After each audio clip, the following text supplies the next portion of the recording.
Hola a todos, bienvenidos a Mares sin Filtro, bienvenidos a la review del capítulo número 3 de Falcon y el Soldado de Invierno, un capítulo que nuevamente nos deja con una sensación un poco agridulce, ¿no? Un capítulo que no está mal, pero tampoco es que nos deslumbre y bueno, además tenía ingredientes que parecía que prometía el capítulo y bueno, se queda la cosa un poco a medio gas. Ingredientes como por ejemplo que vamos a ver la ciudad de Madripoor, un lugar emblemático en los cómics de Marvel, ese lugar que tiene más que ver con la franquicia de los mutantes, pero que bueno, que es un lugar en el que digamos los villanos campan a sus anchas, es una especie como de refugio de villanos, luego hablaremos de este lugar. Y también veríamos, en teoría íbamos a ver la reaparición de la agente Carter, la agente número 13 y saber qué ha pasado de ella, ¿no? No está mal este episodio, pero nos hemos quedado así un poco, bueno, pues con cosas que creo que han bajado mucho el ritmo de la serie. De hecho, la trama que tiene que ver con los sin bandera nos hemos quedado un poco, pues vale, gracias. Y bueno, de nuevo tenemos un cliffhanger al final del episodio, como están haciendo en cada uno de los episodios, para dejarnos el interés un poco arriba. Y bueno, este ha salido, pues yo creo que bien, ¿no? Nos han presentado ahí. Era importante saber pues esa relación que tiene Zemo y Wakanda, y la hemos visto en ese cliffhanger, y hemos visto a esa Dola Milaje que era Ayo ni más ni menos, y la verdad que bueno, eso sí que ha estado bien, ¿no? Así que bueno, vamos a ir contando todo esto un poco por partes, a ver si el vídeo no se hace muy largo, y vamos a hablar del principal protagonista de este capítulo. Ya le vimos aparecer al final del capítulo número 2 y sin duda en este capítulo iba a tener mucha importancia. Estamos hablando ni más ni menos que de Zemo, que ya es un personaje que ha recuperado su título nobiliario, es el Barón Zemo. Por fin, algo que pensábamos que no se iba a producir y se ha producido. No obstante, pese a la recuperación de este título como noble, está habiendo bastante controversia en las redes sociales porque hay muchos fans, los fans más acérrimos de Marvel, que opinan que este Zemo es una especie como de farsa, o es una especie de media parodia del personaje. Y bueno, yo creo que la verdad es que es complicado trasladar el personaje de Zemo, ahora os hablaremos de él, al mundo del UCM, y bueno, yo creo que más o menos lo han conseguido, ¿vale? De hecho, ha intentado dar esas cosas que bueno, algunos pensarán que no es suficiente, pero por ejemplo hemos visto que recupera el aspecto un poco más parecido al de los cómics. Además, la historia es bastante bonita, pues tiene que ver con un arte conceptual de Andy Park que hizo para Civil War, en el que cuando le dijeron que iba a aparecer Zemo, pues le dibujó con su uniforme característico, con esa máscara, con ese pasamontañas color morado, que es su seña de identidad en los cómics, pero le dijeron que no, que en Civil War no iba a ir disfrazado y que iba a ir, digamos, como a cara descubierta. Pero la sorpresa para Andy Park ha sido descubrir que para esta serie se ha rescatado ese arte conceptual y se ha podido ver cómo el Barón Zemo ha tenido, digamos, un aspecto más parecido al de los cómics. Esto nos ha molado mucho, no solamente la máscara, sino también vemos que lleva un abrigo con esa especie de adorno de piel que recuerda un poco pues al uniforme, que también lo tiene, y que hace un poco alusión a esa parte de la nobleza, que es como lo que os pongo, un manto de monarca que tiene esos adornos así de piel, así. Bastante chulo y bastante interesante. Nada más, nos han contado un poco más de su vida y han explicado por qué que es noble. De hecho, sorprende a Sam Wilson y a Bucky que esté forrado. Y bueno, pues da a entender que es un noble socoviano, es decir, que en Sokovia tiene que haber realeza. Esto ya son diferencias con respecto a los cómics, porque en los cómics él proviene de una línea de nobles de la realeza alemana, ¿no? Teutona, no tiene que ver nada con Sokovia. Y bueno, la verdad que sí, que con lo que nos contaron en Civil War, lo que el propio Zemo contó en Civil War que le ocurrió a su familia, pues digamos que puede encajar bastante bien con la posibilidad de que fuera un personaje noble. De hecho, en redes sociales yo creo que muchos están confundiendo porque daban a entender que cuando apareció Zemo en Civil War, que era como una especie como de pobretón y una especie de soldado. Pero ojo, este soldado en la propia Civil War, cuando le hacen su ficha, dicen que pertenecía al escuadrón de la muerte socoviano. Es decir, y hay que saber un poco cómo estaba la ciudad de Sokovia antes de que los Vengadores llegasen, y al parecer, según nos han contado en WandaVision y hemos podido ver también por la historia de Wanda y de Mercurio, pertenece a esa zona de los Balcanes que ha sido una zona conflictiva en la que luchas y guerras civiles ha habido un montón. Tenemos de suponer que Sokovia estaba bajo una guerra civil en la que quizá probablemente el bando, digamos, que ostentaba la riqueza y el poder podría ser el bando de Zemo, y ahí estuviera, digamos, esa parte de la nobleza socoviana, y por otra parte a lo mejor estuvieran gente pues, más revolucionaria, o gente que intentase, pues no sé, luchar por el poder Cosas que se suelen ver también en los cómics, por ejemplo, le ocurre al país ficticio de Latveria, el de Doctor Muerte, en el que Doctor Muerte es tirano, pero también hay una especie como de resistencia dentro de Latveria que intenta derrocar a este monarca, y incluso en algún momento lo ha conseguido, y en algún momento hemos tenido otros gobernantes en Latveria. Pues aquí también da a entender que ocurre algo, aunque en esta ocasión, en este episodio, el propio Zemo dice que por culpa de los Vengadores y de lo que sucedió en la era de Ultron, pues él no solamente perdió a su familia, sino digamos que perdió todo su poder. Y bueno, su riqueza al parecer no, porque conserva algo de ella, que lo hemos visto en este episodio.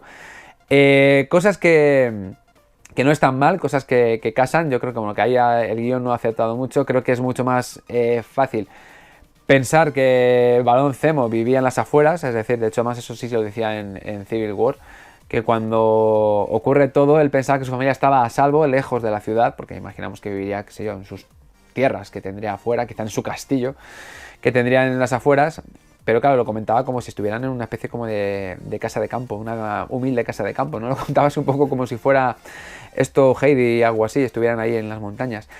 Pues no, pues el hombre debería vivir en un sitio muy, muy, muy lujoso, fuera de Sokovia, que pese a que estuvieran en las afueras, sufrieron la misma devastación que sufrió la propia ciudad. Y además da a entender que gracias a los Vengadores, Sokovia ya no existe y es presa de todos los enemigos o de todas las naciones que están a su alrededor, que parece que están aprovechando los restos que quedan para hacerse con lo que queda de Sokovia. Hasta aquí bien, esto aquí me ha gustado, aunque sí que debo reconocer que también el personaje, como nos lo han presentado, a mí me ha decepcionado un pelín. Y os cuento el porqué. Cuando nos presentaron a Zemo, nos presentaron un personaje que era tremendamente marcado por la tragedia de haber perdido a su familia, muy calculador, muy frío, su venganza le va a llevar a toda costa, hace un plan muy elaborado y en ningún momento se permite ningún lujo de, por ejemplo, mostrar pues que sea pues sarcástico, irónico. Es muy directo y es como que sus planes los tiene muy marcados, esa venganza hacia los Vengadores. Y nos han presentado un Zemo aquí que es como un poco, no sé, ha intentado ser que sea un villano más carismático. No es que se acerque al villano de Loki, pero sí hemos visto que ha interactuado con Sam y con Bucky con cierto humor, con ciertas sátiras, con cierto sarcasmo, con mucha ironía, muy ácido. Y esto a mí no me acaba de convencer, porque yo siempre pensaba que el Barón Zemo es un varón que también, un personaje que también en los cómics se muestra siempre como muy serio y como, vamos, no se presta a las bromas, ¿no? Y aquí le hemos visto demasiado bromista, ¿no? Aquí puede empezar la guerra de los detractores de Marvel Studios y de Marvel en general y de lo que se hace en el cine por parte de Marvel, que dirán los detractores, ya está, las típicas bromas de Marvel Studios, que siempre estamos igual, con bromitas y demás. Ojo, yo creo que tampoco ha ido mal la cosa. Sí que es cierto que durante este episodio hemos visto que, bueno, que quizá el tema del humor y esta pareja de polis rebeldes cansa un poquillo y a veces no está muy acertado, que también yo creo que hace que la cosa, pues muchas veces nos despistemos un poquillo. Importante es el Barón Zemo. Bueno, os vamos a contar brevemente un poco la historia de los cómics, tampoco lo vamos a hacer muy largo porque es un personaje que tiene mucha historia a lo largo de Marvel Comics, pero lo vamos a resumir en puntos claves que a lo mejor son importantes de cara al futuro de Marvel Studios, ¿no? Primero hay que decir que el Barón Zemo no es el Barón Zemo, digamos, original, viene de una estirpe de Barones Zemos que parece que todos han seguido un poco el mismo camino. De hecho, el Barón Zemo que se considera como enemigo acérrimo del Capitán América es ni más ni menos que su padre. Lo que pasa es que su padre murió, fue derrotado por el Capitán América, si no recuerdo que fue derrotado por el Capitán América, y bueno, pues esto convirtió a su hijo pues en el nuevo archienemigo del Capitán América, siguiendo la estela de su padre. De hecho, bueno, la historia es bastante larga, él coge el título de nuevo Barón Zemo y durante mucho tiempo pues se convierte en los villanos habituales del Capitán América. Lo más importante de este personaje llega a un momento determinado y que tiene que ver con una etapa en Marvel Comics que se llama Héroes Reborn. En un momento determinado aparece un enemigo muy poderoso de la franquicia mutante, Onslaught, que es la combinación de un profesor Xavier malvado con un Magneto, con todo el poder de Magneto. Eso todo unido crea una entidad llamada Onslaught, que bueno, que es imparable y que se tienen que unir tanto mutantes como héroes, digamos, no mutantes del universo Marvel. Estamos hablando de los Cuatro Fantásticos, de los Vengadores y de otros personajes más. Se tienen que unir para derrotar a Onslaught y en el último momento parece que se tienen que sacrificar para conseguir derrotar a este villano y se le da por muerto. Realmente estos personajes no mueren, digamos que son salvados por el hijo del doctor de Reed Richards y Frankie Richards, que es el hijo, pues crea una especie de dimensión de bolsillo en la que los villanos, perdón, en que estos héroes, los Vengadores, Iron Man, los Cuatro Fantásticos, consiguen sobrevivir y viven en un nuevo universo, ¿no? Esto se cuenta en esos héroes Reborn, que bueno, coincidía con una etapa que Marvel estaba prácticamente al borde de la bancarrota y aquellos dibujantes estrellas que en su momento dejaron tirado a Marvel, pues fueron contratados para que relanzaran estos cómics y se creó esa línea de héroes Reborn, que tampoco es que tuviera mucho éxito. Bueno, de hecho, a la Panini la está reeditando y luego los tendríamos de vuelta en Héroes Reborn. Pero ¿qué ocurre? Que durante esa época en la que se le da por muerto a los Vengadores, a los Cuatro Fantásticos y Iron Man, aparece Zemo y tiene un gran plan, que es que en ausencia de los Vengadores, pues digamos que el grupo de supervillanos que formaba, ¿por qué no convertirse en los nuevos Vengadores? Y se crean los Thunderbolt, este grupo de villanos que nadie sabe que son villanos porque adoptan identidades distintas. De hecho, el Barón Zemo toma la identidad de Ciudadano V, creo recordar. Empiezan a hacer el bien y de hecho lo hacen tan bien que consiguen la confianza, digamos, de toda la gente, del mundo, del gobierno de los Estados Unidos y de todos los otros de otras naciones, y de esta manera les dan acceso pues a los mismos privilegios que tenían los Vengadores, con la esperanza de que en el momento más propicio, en el momento que pudiera coger digamos, a todo el mundo desprevenido, y cuando digo el mundo me refiero a esa dominación global, pues dar un golpe y dominar el mundo, que es el plan que tiene Zemo. Bueno, esto casi le sale bien, de no ser porque cuando van a realizar este plan, el resto de componentes de este Thunderbolts se dan cuenta de que ser bueno, pues que les gusta y quieren ser buenos. Entonces ahí se rebelan contra el propio Zemo y se termina ahí la historia de los Thunderbolts.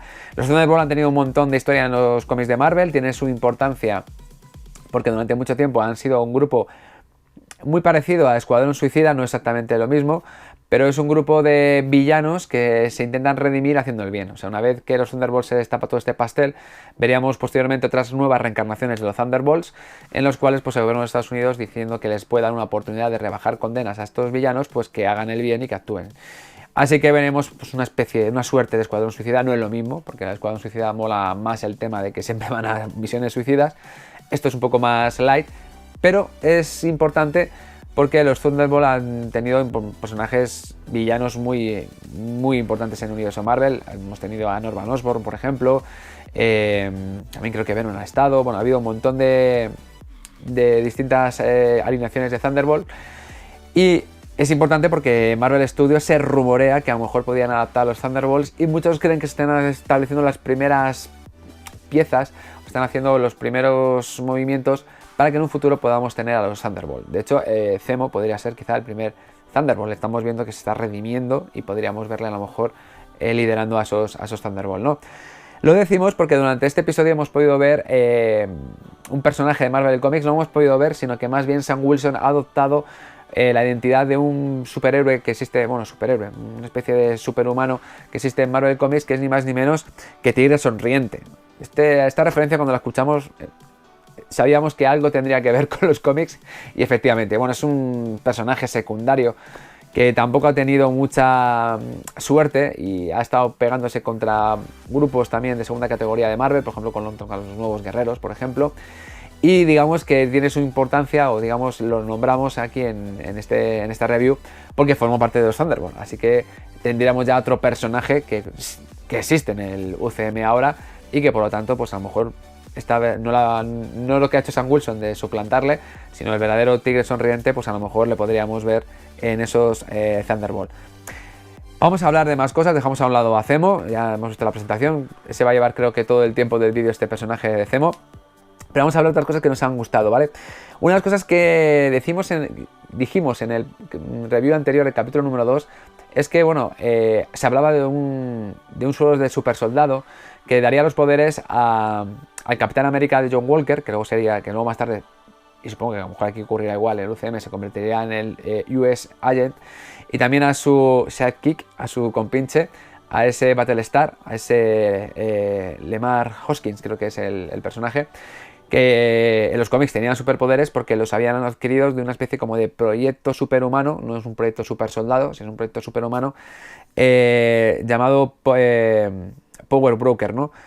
Esto es una de las cosas que hablaban en el capítulo anterior, algo que no lo pillé bien, hablaban de algo como llamado agente de poder, que ahora sí, en este capítulo 3 se ha quedado muy claro, y además lo hemos podido ver en un momento en la imagen, una especie de pintada, que se ve en inglés las palabras Power Broker, y esto es una referencia que lo queríamos ver y que nos ha gustado porque es una conexión muy directa con los cómics. Power Broker es esa empresa que crea ese programa de desarrollo de superhumanos para darles fuerzas y velocidad en los cómics, ¿no? Pues muy bien, aquí lo han utilizado pues para explicar que son los responsables de la creación de este nuevo suero super soldado que está corriendo por las calles y que los Sin Banderas se han hecho con él, y en este episodio pues ha confirmado que sí, que lo han robado los Sin Banderas, y que ese mensaje misterioso que vimos en el capítulo 2 pues hace referencia a ese líder de Power Broker, agente de poder, que yo creo que viene la traducción un poco porque de broker, entendemos nosotros en castellano un broker de bolsa es pues un agente de bolsa, ¿no? Entonces Power Broker ha sido traducido como agente de poder. Yo creo que ahí viene la traducción. Y ya por lo menos sabemos algo más. Todavía no sabemos quién encabeza esta organización, pero ya la tenemos ahí metidos. Y en este episodio nos han presentado también a un personaje que se llama, si mal no recuerdo, Wilfred Nagel, ¿no? Este Wilfred Nagel nos lo presentan como responsable de desarrollar el nuevo suero super soldado, ¿no? Con las pocas muestras que tiene es capaz de recomponer la fórmula, y es interesante porque ha sido, esto de las cosas que en el universo UCM va a ser constante, que cada vez que aparezca un personaje tendremos que saber si ha sufrido el lapso o no lo ha sufrido. En este caso, Nagel sufre el lapso y durante 5 años su descubrimiento queda en stand-by, y cuando vuelve todo el mundo se ha olvidado de ese experimento y él lo recupera, y es con estos Power Broker, con estos agentes de poder, con los que retoma este proyecto y es con lo que va a hacer negocio, ¿no? Es importante porque este personaje igual, en cuanto vimos el nombre, esto tiene conexión con los cómics, y efectivamente la tiene, aunque esta es una conexión un poco más remota y es una especie de adaptación libre, porque efectivamente Wilfred Nagel existe en los cómics, pero es ni más ni menos que uno de los científicos que acompañaba al doctor Erskine en ese proyecto Renacimiento, el proyecto que dio lugar al suero super soldado y que dio lugar al Capitán América. Pues él, digamos que era uno de esos científicos que acompañaban al proyecto Renacimiento, ¿no? En los cómics, una vez que pues es asesinado el Dr. Erskine y se pierde, digamos, la fórmula, le encargan la misión de volver a recrear el suero super soldado. Hasta aquí estamos viendo que es muy parecido el origen, y de hecho nos gusta mucho porque conecta con el capítulo número 2. Él es el responsable de coger a esos 300 afroamericanos, someterles a pruebas para poder recrear ese suero super soldado, y que finalmente lo consiguen muy pocos. De hecho, al final solamente queda un superviviente, que es ese famoso Isaiah Bradley que hemos visto en el capítulo anterior. Así que muy bien aquí jugado por parte de Marvel Studios. Aquí han tirado esa referencia muy bien tirada, y aunque ha sido una adaptación y ha estado cambiada y el profesor Wilfred Nagel no tiene nada que ver con lo que era el de los cómics, pues ha utilizado este nombre y esta historia para de alguna manera relacionarlo. De hecho, en este capítulo número 3 el propio Nagel dice que le pasaron pruebas de Isaiah cuando estaba en la cárcel, cuando estaba con Hydra, trabajando con Hydra, estaban cogiendo pues muestras de esta persona, ¿no? Que estaba ahí sufriendo en la cárcel, ¿no? Hasta aquí referencias bastante buenas, bastante chulas. Aquí esto sí que nos ha gustado un montón, y vamos a hablar un poco, antes de pasar a cosas más interesantes, de los Sin Banderas. Rápido. Un aburrimiento, de verdad. No sé muy bien las motivaciones de estos niños. De hecho, incluso me ha hecho un poco lío, porque yo al principio de la serie pensaba que los Sin Banderas era gente que estaba, cuando pasó el lapso, ellos quedaban aquí, y cuando han venido otra vez del lapso la gente se veían desplazados, y entonces querían ir contra esta gente que venía y contra ese consejo de repatriación global que parece que dan prioridad a los que han venido y a los que no. Pues no. O me enteré muy mal, o estaba muy dormido, o no sé qué narices pasó, que ahora nos cuentan que no, que lo que está ocurriendo es que ese Consejo de Repatriación Global, parte de esta organización está corrupta, están reteniendo suministros y medicinas y cosas importantes, y que están, digamos, creando una especie como de pequeños campos de refugiados que al final se están convirtiendo en lugares de enfermedad y de muerte, y que no están siendo justos ni ecuánimes, y que probablemente se estén quedando muchas de las cosas, de los recursos que están dando, para, digamos, que dan a entender que hay como gente corrupta dentro de ese consejo, y que, digamos, que no está actuando de forma buena. Y parece que los Sin Banderas son gente que ha retornado de ese chasquido de Thanos, vuelven del lapso, y lo que quieren es pues luchar contra esta injusticia, y para eso pues le roban a la gente de poder super soldado, por lo cual estos personajes son personas que nos cuentan que vivían en Madripoor, que ahora lo contaremos el tema de Madripoor. Así que bueno, pues hasta aquí todo bien, pero nos han presentado a una persona que se muere de tuberculosis, que causa mucha pena en Carly, una cosa que somos como buenos en principio, pero ahora no sé, una cosa un poco muy rara, ¿no? Pero en fin, veremos a ver si esa cosa cambia, todavía tienen episodio, ojo que estamos en el Ecuador ya de la serie, tan solo quedan 3 capítulos, con lo que veamos este viernes ya estamos ya en recta casi final. Y bueno, pues esto nos parece muy interesante. Cosas que nos parecen interesantes, pues bueno, esa aparición de Madripoor. Decíamos al principio que Madripoor realmente es un lugar que tiene más que ver con la franquicia mutante, porque de hecho es un refugio de Lobezno. De hecho este lugar apareció en las páginas de la colección de Lobezno, en la etapa de, creo que era con Claremont y Silvestri, creo recordar, en la cual Lobezno se iba a Madripoor. Hay un lugar que está lleno de villanos y que todo de gente chunga, y como Lobezno es muy chungo, pues él está como pez en el agua. De hecho, regenta un bar que se llama el Princess Bar, que hemos podido ver la referencia en este episodio número 3, que eso nos ha gustado un montón. Y bueno, es una cosa curiosa porque ahí se hacía llamar Parche, porque llevaba un parche. Y estas son de las cosas divertidas del mundo de los superhéroes, que es como a lo Clark Kent. O sea, Clark Kent se pone unas gafas y todo el mundo dice, ah, ya no es Superman. Pues Lobezno, pues se pone un parche, pero pese a tener ese pelo raro, nadie piensa que es Lobezno, ¿no? Bueno, en fin, pues, bueno, si lo sabían, la verdad es que ¿quién se va a meter con Lobezno en ese lugar? Pues a lo mejor, si alguien se dio cuenta, pues a lo mejor prefiero callarse para no meterse en problemas. Nos gusta un poco este lugar, Madripoor, porque creo que puede tener un significado bastante importante. En principio todos teníamos la esperanza de que se dijera algo de los mutantes, bastante. Nos han dicho con ese Princess Bar, nos podemos dar con un canto en los dientes, que por lo menos han metido esa referencia, pero de momento no hemos visto nada, absolutamente nada de los mutantes. Decir un poco lo que han dicho, de hecho el origen de Madripoor lo han contado en este episodio número 3, era un antiguo enclave de piratas, era una especie como de lugar sin ley, donde los piratas pues podían estar tranquilos, y que a lo largo del tiempo se ha convertido pues en un refugio para aquellos que viven fuera de la ley, y de hecho en Marvel Comics pues es un lugar en donde los supervillanos pueden estar ahí tranquilos porque no hay jurisdicción, no hay tratados de extradición, digamos que opera un poco fuera de las leyes internacionales, por lo cual los villanos están seguros y ahí pueden encontrar refugio, pueden encontrar incluso gente que les proporcione armamento. Esto último es importante, por eso estamos comentándolo, y es un lugar en el que, digamos, pues si tienes que hacer negocios turbios es el mejor lugar para hacerlo, es como la especie de lugar de trapos sucios del universo Marvel en los cómics, ¿no? Lo dejamos aquí, el tema este de poder conseguir super armamento o super cosas para los villanos, porque lo que es una cosa que quizá enlace con futuros proyectos de Marvel Studios. Lo que sí vamos a hablar ahora es de la Agente Carter, otro de los protagonistas de este episodio, que bueno, pues por un lado, contentos de verla, a mí la actriz me encanta, Emily Vandenkamp, no me sale el apellido. La Agente 13, la verdad es que Sharon Carter a mí me encantaba en la serie. Me hubiera gustado que con el Capitán América hubiera ido más rollito, aunque bueno, tal como quedó en Civil War, la verdad es que quedó muy bonito.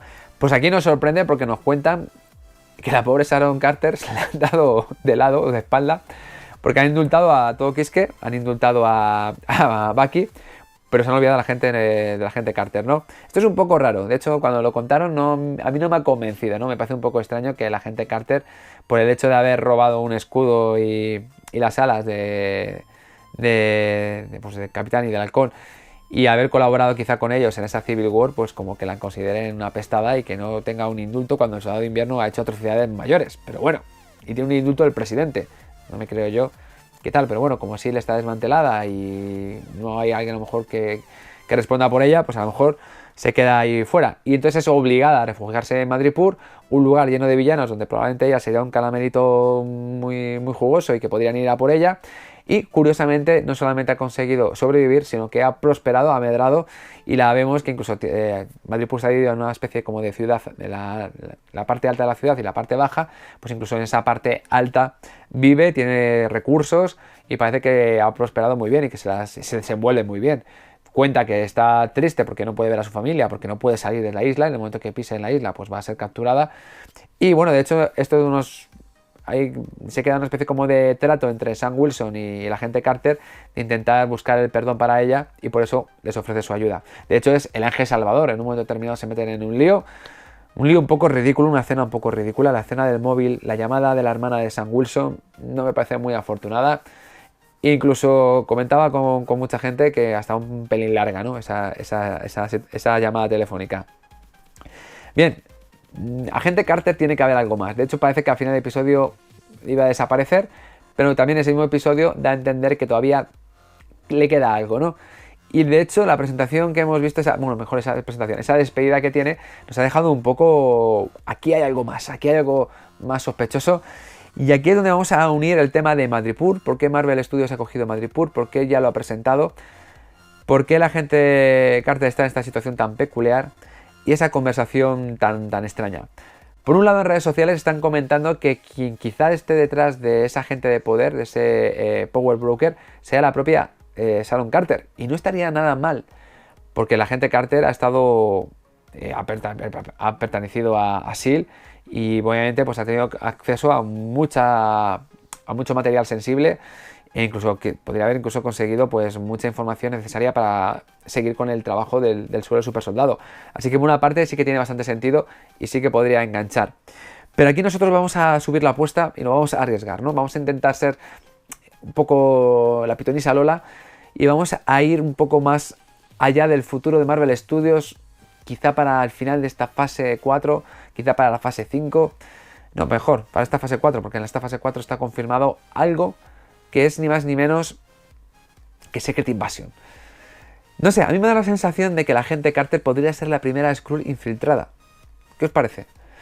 Es decir, en un momento determinado la agente Carter es reemplazada por una Skrull. He dado que es un agente que ha pertenecido a S.H.I.E.L.D. y que se mueve mucho en el tema de la inteligencia y los espías, haya podido colar, obtener la información, haberse metido en este Power Broker, o incluso haya podido formar Power Broker para poder seguir con el suelo super soldado, y se dedique a estar vendiendo el suelo super soldado al mejor postor y a desarrollar esta tecnología y venderla. Que mejor sitio que Madripoor. Y es que esto es una de las cosas que a mí me llama la atención y me recuerda a lo que en los cómics fue la etapa previa o un arco argumental previo a esa invasión secreta. Estamos hablando de Secret War, y cuando hablamos Secret War en singular, no Secret Wars originales, no las Secret Wars 2 que fueron después de las Secret Wars, ni tampoco las últimas Secret Wars, esto de Wars, otra vez Wars, ni son las últimas Secret Wars que hemos visto que no hace mucho, ya han pasado varios añitos de esas Secret Wars, que remodeló por completo el universo de Marvel Comics, con esa colisión de realidades alternativas y bueno, ese mundo de batalla y bueno, esas historias. Esta Secret War en singular fue muy interesante porque reunió un grupo muy peculiar. Creo que, si mal no recuerdo, unió al Capitán América, con Spider-Man, con Lobezno, con Daredevil, no sé si también estaba la Viuda Negra. Un equipo bastante raro y extraño para investigar algo que estaba ocurriendo. Se estaban dando cuenta de que ahora los villanos estaban haciendo una tecnología muy poderosa, muy avanzada, no sabía muy bien su origen. Y todo esto, en vez de ocurrir en Madripoor, tenía su origen en Latveria. Al parecer en Latveria parecía que estaban haciendo algo raro. Ahí los villanos estaban utilizando recursos que no estaban al alcance de cualquiera.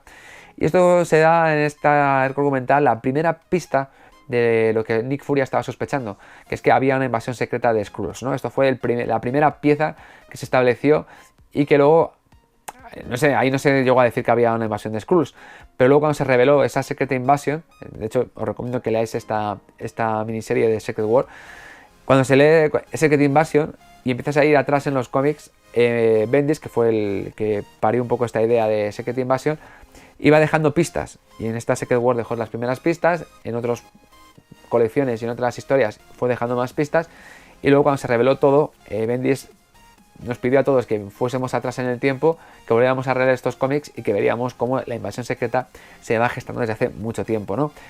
Y yo creo que en Marvel Studios son bastante inteligentes y van a hacer algo parecido. Y yo creo que una de las cosas que me sorprendía de la serie de El Halcón y el Soldado de Invierno es qué relación tiene esto con los posibles futuros proyectos que hay de Marvel Studios. ¿Qué tiene que ver El Halcón y el Soldado de Invierno? A ver, está por un lado el tema de Doctor Extraño, el multiverso, y que eso quizás esté unido un poco más a Spider-Man por ese tema de los Spider-Man alternativos que hay. Esto tenía que ver con la serie de Wanda y de Loki, ¿vale? Muy bien. Pero ahí no vemos que pinte mucho el Halcón Soldado de Invierno. O sea, yo no le veo que estén metidos en historias de realidades alternativas, magia, viajes y demás. Son bastante héroes de estar un poco con los pies en la tierra, ¿no? ¿Y qué podría haber algo que tuviera más interés? Pues para mí es esa Secret Invasion. Yo creo que Marvel Studios va a empezar a poner pequeñas piezas para que luego cuando veamos Secret Invasion veamos que los Skrulls, yo creo que son Skrulls malos, una facción malvada de los Skrulls, o mejor dicho, hemos visto hasta ahora la facción buena de los Skrulls. Pues ahora nos toca ver cómo son los Skrulls realmente, quizá. O bueno, es que hay buenos y malos. Pues nos toca verlo a los malos. Y esos malos se van a enfrentar en la Tierra, ¿no? Y eso es lo que quizá probablemente esté investigando en la serie de Secret Invasion y que probablemente luego todo esto estalle en ese Capitana Marvel 2, ¿no? Y ahí sí, a lo mejor podríamos ver a Sam Wilson y a Bucky Barnes pues luchando en la Tierra contra esa invasión secreta. Y para mí, me da la sensación que la gente Carter es algo más de lo que parece. Es una actriz que yo creo que no van a dejar escapar en Marvel Studios y que yo creo que tiene recorrido, ¿no? Y que la vamos a ver en un futuro en otros proyectos de Marvel Studios. Y para mí podría ser esa pieza de quizá la primera Skrull, el primer personaje reemplazado por un Skrull. Ahí lo dejo. Me estoy yendo muy arriba, pero yo apuesto por ello, ¿vale? Así que si acierto bien, si no fallo. Ya en WandaVision me equivoqué al decir que Westview era una cárcel de supervillanos, perdón, y que estaban haciendo una especie de versión de Pleasant Hill y esa etapa que vimos de ese Capitán América malvado. Bueno, lo dejamos ahí. Terminamos con el final, que es bastante interesante, pero cortillo, porque bueno, hay una conversación de hecho hay diálogos chulos durante este episodio. Por ejemplo, cuando dice la agente Carter que ella se jugó su culo para conseguir las alas y el escudo para salvarle el culo a este del culo de este otro, refiriéndose al propio Zemo, ¿no? O también vemos como el propio Sam Wilson le dice a Zemo que, a Bucky, que Zemo es la persona que intentó meterle, inculparle en la explosión de la ONU y que ha sido responsable de cargarse al rey Chaka. Que cómo iban a liberar a Zemo, ¿no? Y claro, esto es muy importante. Yo la verdad es que no lo esperaba. A mí me ha sorprendido mucho cuando al final del episodio vemos que además empieza a ser unas bolitas el Soldado de Invierno y digo, oye, esto me he perdido algo. Pues no, de repente ya vemos que es que hace acto de presencia pues una Dora Milaje, que es ni más ni menos que Ayo, una de las Dora Milaje más importantes. De hecho fue la que se enfrentó ni más ni menos que a la Viuda Negra cuando estaban ahí en Civil War. Que dice que se aparte y le dice que ya no se aparta, así que es muy chula esa escena. Pues vemos esta aparición y que tiene su importancia, porque obviamente Zemo ha escapado de la cárcel y Zemo es el responsable de la muerte del rey Chaka. Eso es un delito que es imperdonable. Pero claro, Bucky Barnes, que aquí es una relación que yo todavía no entiendo, no sé qué relación tiene con Zemo, que le está protegiendo demasiado, considerando que casi le inculpa y casi le enchironan por la explosión de la ONU. Le utiliza de arma contra su amigo Capitán América para crear una Civil War entre superhéroes. También esto es bastante malo. Y luego hay que recordar que el propio Soldado de Invierno tiene que estar muy agradecido a Wakanda, que el propio Pantera Negra consigue limpiar su nombre y eso, que va detrás de él, y que lo más fácil hubiera sido cargárselo y no, es capaz de capacitar y darle una oportunidad y ver que no es realmente el malo. Le da refugio en Wakanda, le ha quitado toda esa programación mental y encima le regalan un brazo nuevo. Y tú coges y al que ha matado a su querido rey Chaka, lo liberas. Bueno, a ver, es necesario porque obviamente es importante acabar con los supersoldados, como suele ser normal en estos tipos de guión. Pero claro, esto tiene que generar alguna consecuencia y la consecuencia es la aparición de esta Ayo. Ahora tenemos que ver qué es lo que ocurre. Si va a mediar Bucky Barnes, si les va a pedir paciencia a los wakandianos porque Zemo les tiene que ayudar y que luego rendirá cuentas, o en este momento, que también es una teoría que está yendo por redes sociales que nos ha gustado mucho, hay que recordar que en un momento determinado, no sé si es en Infinity War, aparece Bucky Barnes y le nombran como el Lobo Blanco. El Lobo Blanco es un personaje en los cómics de Pantera Negra, es un personaje que tiene mucho que ver con esa cabecera de Black Panther y sobre todo con Wakanda. Lo que pasa es que no era un personaje que no es para nada el personaje de los cómics a lo que es Bucky Barnes, no es, en absoluto es Bucky Barnes, es otro personaje, ¿vale? No hace falta que hablemos de él porque no viene a cuento, pero sí que ha cogido ese título y es el Lobo Blanco. Entonces muchos dicen que quizá el Soldado de Invierno sea un agente wakandiano. y entonces a lo mejor esté actuando como gente wakandiano y esté reportando ahora mismo a Ayo y le pida paciencia, le diga que sí que al nivel a Zemo, pero que tiene una agenda, tiene un plan y que luego al final ajustarán con cuentas con Zemo, ¿no? Yo creo que esta parte sí que mola, veremos a ver cómo se desarrolla, pero ese cliffhanger sí que nos ha gustado y ha estado bien.